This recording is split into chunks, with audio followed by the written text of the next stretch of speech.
Mechanical engineering केल्याचा खरा फायदा आपल्याला आता होणार आहे, कारण आपण इलेक्ट्रिकलचं दुकान टाकलेलं आहे. माझे आता नादच करायचं नाही आपला. जाळण धूर संकट माझे दुकानातल्या लाईट घेऊन आपल्या नशिबाची अख्ख्या ब्रह्मांडाची लाइटिंग बदलून टाकणार आहे आपण. विषयच नाही. आपल्या दुकानामध्ये कूलर पासून हिटर पर्यंत आणि 3 पिन पासून मीटर पर्यंत प्रत्येक गोष्ट भेटणार. आणि बाकीचे दुकानवाले जेवढ्या किमतीत देतात का त्याच्यापेक्षा 5% कमी किमतीत आपण विकणार. म्हणजे सगळ्या गावातले लोक आपल्या दुकानावर येणार. आधी गावातले, मग तालुक्यातले, मग जिल्ह्यातले, मग अख्ख्या राज्यातले लोक आपल्या दुकानात येणार. माझे नंतर सगळ्या होलसेल वाल्याला पण आपल्या दुकानातूनच माल जाणार. माझे विषयच नाही हो. आणि नंतर तर इलेक्ट्रिकलच्या माळीची आपण हे जे माल भेटते ना इलेक्ट्रिकलचा त्याची फॅक्टरी टाकायची आपण. विषयच नाही. अख्ख्या राज्यात आपल्या दुकानातूनच माल जाणार सगळा.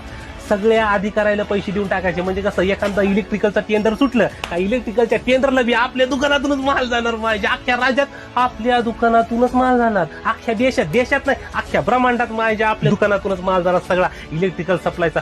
अरे चंद्रावर जे चंद्रयान गेले का त्याची वायर बी आपल्या दुकानातून जाणार. मंगळावर जे मंगळयान गेले का त्याची वायर बी आपल्या दुकानातून जाणार. अख्ख्या ब्रह्मांडामध्ये फक्त इलेक्ट्रिकल सप्लायर म्हणलं की जीवन आगाव नादच करायचं नाही माझे.